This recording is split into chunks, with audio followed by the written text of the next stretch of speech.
Bonjour à tous, on est ici au musée de la vie bourguignonne où l'on évoque la vie autrefois au 19e et début 20e siècle en Bourgogne et je vais vous parler aujourd'hui des veillées d'autrefois. Donc il faut savoir qu'à cette époque-là, les gens vivaient majoritairement à la campagne et vivaient au rythme des saisons. Et les veillées d'autrefois se passaient en automne et en hiver, généralement entre la Toussaint et le début du printemps. Et c'était l'occasion de se réunir tous ensemble avec la famille, les amis, les voisins pour faire des travaux domestiques, discuter, échanger, mais aussi faire des économies, puisque c'était l'occasion aussi de participer tous ensemble, d'apporter du bois de chauffage, mais aussi des chandelles. C'est d'ailleurs de là que vient l'expression « faire des économies de bout de chandelle ». Milieu 19e, fin 19e, c'est dans la pièce principale de la maison que tout le monde se réunit, donc la cuisine, dont vous avez une reconstitution juste ici. Et on se rend assez vite compte que l'élément central de la cuisine, c'est la cheminée, puisque tous les meubles autour s'organisent autour de cette cheminée.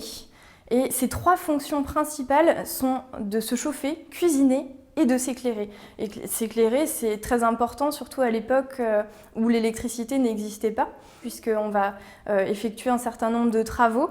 Donc plus on va s'approcher de la cheminée, mieux on va voir, et plus on va s'en éloigner, plus on va être dans l'obscurité. Ce qui fait qu'on va devoir utiliser un certain nombre d'éclairages d'appoint, comme par exemple la bougie ou encore les lampes à huile. On en a quelques exemples, comme par exemple le Creusio, qui est une lampe à huile qui va être suspendue. Et donc ces travaux vont être possibles grâce à cet éclairage. Par exemple, les femmes effectuaient des travaux de couture, de dentelle, de tricot. Les hommes, eux, fabriquaient des paniers, donc ils faisaient de la vannerie. Ils cassaient les noix également pour fabriquer de l'huile ensuite. Ils réparaient aussi et fabriquaient des outils en prévision de travaux futurs. Tous ces travaux-là étaient importants et la lumière le rendait possible.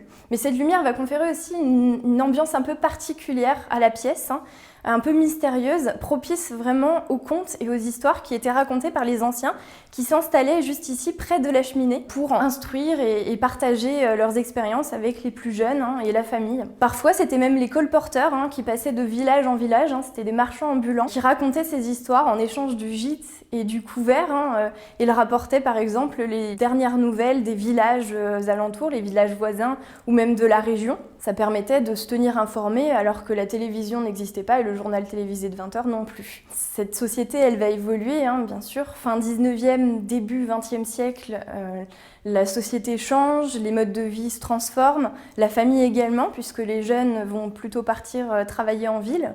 La famille va être de plus en plus éclatée. On va aussi moins se réunir par nécessité puisque le coût du chauffage et de l'éclairage va baisser. Donc les traditionnelles veillées comme on les connaissait vont disparaître peu à peu.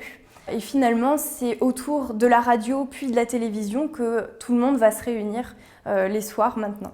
Et c'est ainsi que se termine notre visite. J'ai été ravie de partager avec vous l'ambiance de ces veillées d'autrefois.